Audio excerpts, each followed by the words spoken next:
Hello guys, कैसे हैं आप सभी लोग। आई होप आप सभी लोग बहुत ही ज़्यादा अच्छे होंगे। और अगर हम लोग बात करें आज के इस अमेजिंग वीडियो की, तो फिर इसके अंदर हम लोग कंपेयर करने वाले हैं मॉन्स्टरवर्स के गॉडजिला को डीसीईयू के सुपरमैन के साथ। एंड आज की जो वर्सेस बैटल है सच में काफी ज़्यादा इंटरेस्टिंग और अमेजिंग होगी, तो फिर तुम लोग वीडियो के एंड तक जरूर बने रहना। और इस वीडियो में हम लोग सबसे पहले जानने वाले हैं गॉडजिला एंड सुपरमैन के बारे में, जिसके बाद हम लोग धीरे धीरे इनकी पावर्स एंड एबिलिटीज का आपस में कंपेयर करने वाले हैं। एंड फाइनली देखने वाले हैं कि इन दोनों में से जीतने के ज्यादा चांसेस किसके हैं। जिसमें अगर हम लोग सबसे पहले बात करते हैं मॉन्स्टरवर्स के गॉडजिला की, तो फिर गॉडजिला का बेसिकली ओरिजिन ये है कि ये एक काफी ज्यादा पुराना मॉन्स्टर है, यानी कि इसकी जो एज है वो काफी ज्यादा है। और इतने सालों में इसने खुद को काफी ज्यादा इवॉल्व कर रखा है। और एंशिएंट टाइम में इसने काफी सारी बैटल्स भी लड़ रखी है। बट मॉडर्न टाइम में हम लोगों ने देखा कि इसने म्यूटोज के साथ फाइट कर रखी है। और इसी के साथ ही किंग गिडोरा को डिफीट करने से लेके कॉन्ग को भी इसने धूल चटाई है, जो कि इसके पावर लेवल को दिखाता है। लेकिन अगर हम लोग बात करते हैं इसकी पावर्स एंड एबिलिटीज की, तो फिर इसके अंदर सबसे पहली जो एबिलिटीज की आती है, या फिर हम लोग बोले कि एडवांटेज इसका निकल के आता है, वो ये है कि इसका साइज काफी ज्यादा मेसिव है,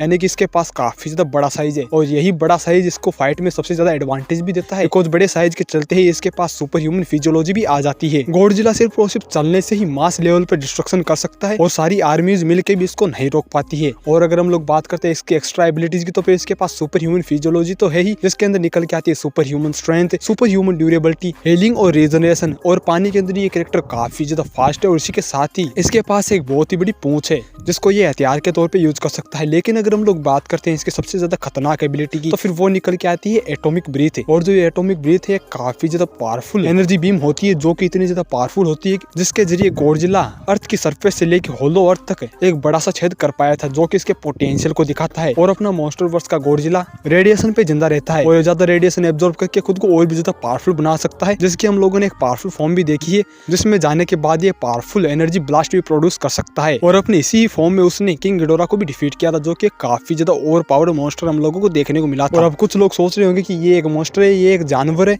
तो फिर हम लोग बोल सकते हैं कि इंटेलिजेंट नहीं है। नहीं, ये कैरेक्टर काफी ज्यादा इंटेलिजेंट है, कई टाइप की लैंग्वेज को काफी आसानी से समझ सकता है, और उसी के साथ ही मॉन्स्टर्स के साथ कम्युनिकेट भी कर सकता है। और अब अगर हम लोग बात करते हैं डीसीईयू के सुपरमैन की, तो फिर देखो सुपरमैन का तो ओरिजिन हमेशा ही सेम रहता है। ये क्रिप्टोनियन है, जो कि बचपन में अर्थ के ऊपर आ गया था, और क्रिप्टोनियन होने के कारण इसने सोलर रेडिएशन को एब्जॉर्ब करने से इसकी फिजिकल पावर्स काफी ज्यादा एनहांस हो गई। और उसी के चलते इसके पास सुपर ह्यूमन लेवल की फिजियोलॉजी भी मौजूद है। और उसी के साथ इसके पास क्रिप्टोनियंस की सिग्नेचर पावर्स भी है, like heat vision, freezing breath, enhance senses. और उसी के साथ ये कैरेक्टर फ्लाई भी कर सकता है। और जिस तरीके से गॉडजिला रेडिएशन के चलते खुद को और भी ज्यादा पावरफुल बना लेता है, उसी तरीके से सुपरमैन भी सोलर रेडिएशन को एब्जॉर्ब करके खुद को और भी ज्यादा पावरफुल बना सकता है, जो कि सुपरमैन के पोटेंशियल को काफी ज्यादा नेक्स्ट लेवल पे ले जा सकता है। और अगर हम लोग बात करते हैं सुपरमैन के फीट्स की, तो इसके पास कई सारे फीट्स हम लोगों को देखने को मिले हैं। इसने क्रिप्टोनियंस को डिफीट कर रखा है, इसी के साथ ही जनरल जोड की मुंडी भी तोड़ दी थी। डूम्सडे के साथ भी अच्छी खासी बैटल लगी थी अपनी वीकेस्ट फॉर्म में। और इसी के साथ ही इसने पूरी जस्टिस लीग को पहला है, और स्टेपनवुल्फ को इसने कुत्ते की तरह कूटा था, जो कि सुपरमैन के पोटेंशियल को दिखाता है। अब अगर हम लोग करते हैं कंपैरिजन, तो इस कंपैरिजन के अंदर हम लोगों को सबसे पहले इनकी फिजिकल पावर्स को कंपेयर करना पड़ेगा कि इन दोनों में से फिजिकली ज्यादा पावरफुल, स्ट्रॉन्ग या फिर ड्यूरेबल कौन है। जिसके अंदर अगर हम लोग बात करते हैं स्ट्रेंथ की, तो फिर ऑब्वियस सी बात है गॉडजिला काफी ज्यादा स्ट्रॉन्ग है। उसने कॉन्ग को फिजिकली ओवर पावर किया है, एंड कॉन्ग काफी आसानी से माउंटेन्स को डिस्ट्रॉय करने की ताकत रखता है। Godzilla physically almost king Ghidorah के इक्वल माना जाता है,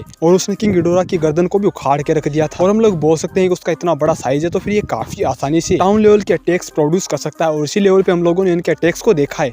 अब कुछ लोग बेशक इनको कंट्री लेवल पे बोलते हैं, बट देखो मैक्सिमम टाइम पे हम लोगों ने इनको टाउन लेवल के फिजिकल अटैक्स प्रोड्यूस करते हुए देखा है। और मैं तो इनको उनसे भी नीचे रैंक करूंगा कि इनके अटैक्स ज्यादा से ज्यादा इस लेवल पे ही डिस्ट्रक्शन कर सकते हैं। अब देखो मैं यहाँ पर एटॉमिक ब्रीथ की बात नहीं कर रहा हूँ, बल्कि मैं यहाँ पर फिजिकल अटैक्स की बात कर रहा हूँ। और हम लोगों ने फाइट्स के अंदर भी देख रखा है कि इनके हिट्स इतने ज्यादा पावरफुल होते हैं कि ये मल्टीपल बिल्डिंग्स को डिस्ट्रॉय कर सकते हैं। लेकिन अगर हम लोग बात करते हैं सुपरमैन की, तो फिर सुपरमैन बेसिकली अपनी स्ट्रेंथ के कारण ही जाना जाता है। उसने काफी आसानी से स्टेपनवुल्फ को डिफीट किया है, एंड सेम स्टेपनवुल्फ काफी आसानी से टाउन जितने एरिया को डिस्ट्रॉय कर पाया था। एंड जो सुपरमैन है वो क्लियरली स्टेपनवुल्फ से कहीं गुना ज्यादा स्ट्रॉन्ग हम लोगों को देखने को मिला है, यानी कि इसकी स्ट्रेंथ काफी ज्यादा है।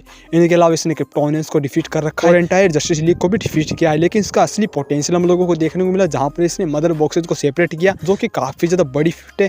बट इससे भी बड़ी फीट में इसकी मानता हूँ कि इसने अपनी वीकेस्ट फॉर्म में वर्ल्ड इंजन को डिस्ट्रॉय कर रखा है। और जो वर्ल्ड इंजन है उसको लो बॉल में मैंने लार्ज कंट्री लेवल पे प्रूव कर रखा है थॉर वर्सेस सुपरमैन वाली वीडियो में, जिसमें मैंने वर्ल्ड इंजन वाली फीट को सिर्फ अपीयरेंस के बेस पे ही तुम लोगों को बताया था कि ये feet easily large country level पे स्केल की जा सकती है। यानी कि सुपरमैन का जो सिंगल हिट था वो मल्टीपल कंट्रीज को डिस्ट्रॉय करने की ताकत रखता था, जिससे तुम लोग सुपरमैन के पोटेंशियल को समझ सकते हो। बट अगर हम लोग इस फीट को हाई बॉल में ले जाते हैं, तो फिर ये फीट काफी आसानी से मल्टीपल सोलर सिस्टम लेवल पे भी स्केल की जा सकती है। अब तुम लोग सोच रहे होगे कि कैसे, तो फिर जो मेरे डेली व्यूवर्स हैं उनको तो कोई भी शक नहीं है, क्योंकि मैंने पिछले वीडियो में ही ये सब कुछ एक्सप्लेन किया था। लेकिन अगर तुम लोग कहीं से नए आ गए हो तो फिर मैं तुम लोगों को बता दूं कि जो क्रिप्टोनियंस के शिप है वो ब्लैक होल्स के थ्रू ट्रेवल करते हैं, एंड जो ब्लैक होल्स होते हैं वो काफी आसानी से सोलर सिस्टम को डिस्ट्रॉय करने की ताकत रखते हैं। लेकिन ये शिप तो खुद ही ब्लैक होल्स के थ्रू ट्रेवल करते हैं, जिनसे तुम लोग समझ सकते हो कि इन शिप्स की टफनेस कितनी ज्यादा होगी। और उस बेस पे देखा जाए तो फिर सुपरमैन का पोटेंशियल काफी ज्यादा निकल के आता है। और यही नहीं, सुपरमैन ने वर्ल्ड इंजन को अपनी वीकेस्ट फॉर्म में डिस्ट्रॉय किया था, जो कि सुपरमैन को काफी आसानी से मल्टीपल सोलर सिस्टम लेवल का कैरेक्टर नहीं बल्कि उससे भी बियॉन्ड ले जाता है, बिकॉज ब्लैक सूट सुपरमैन अपने बेस फॉर्म से काफी ज्यादा पावरफुल निकल के आता है। और हम लोगों ने देखा कि सुपरमैन ने जनरल जोड़ के शिप को जस्ट कैजुअली डिस्ट्रॉय करके रख दिया था। वहां पर तुम लोग देख ही सकते हो कि उसने सिर्फ अपने एक ही पंच से उसको पूरी तरीके से डिस्ट्रॉय कर दिया था। यानी कि हम लोग देखें कि स्ट्रेंथ में ज्यादा आगे कौन है, तो फिर यहाँ पर सुपरमैन की स्ट्रेंथ गॉडजिला के औकात के बाहर की है। यानी कि गॉडजिला स्ट्रेंथ के मामले में सुपरमैन को कभी भी मैच नहीं कर सकता है। अगर हम लोग बात करते हैं ड्यूरेबिलिटी की, तो फिर नो डाउट यहाँ पर दोनों ही कैरेक्टर्स काफी ज्यादा ड्यूरेबल है। दोनों के ऊपर नॉर्मल मिलिट्री वेपन्स का बिल्कुल भी असर नहीं होता है। जिनमें हम लोगों ने गॉडजिला की ड्यूरेबिलिटी को काफी ज्यादा लेवल पे देख रखा है, उसके ऊपर काफी ज्यादा पावरफुल एनर्जी बीम्स का भी बिल्कुल भी असर नहीं होता है।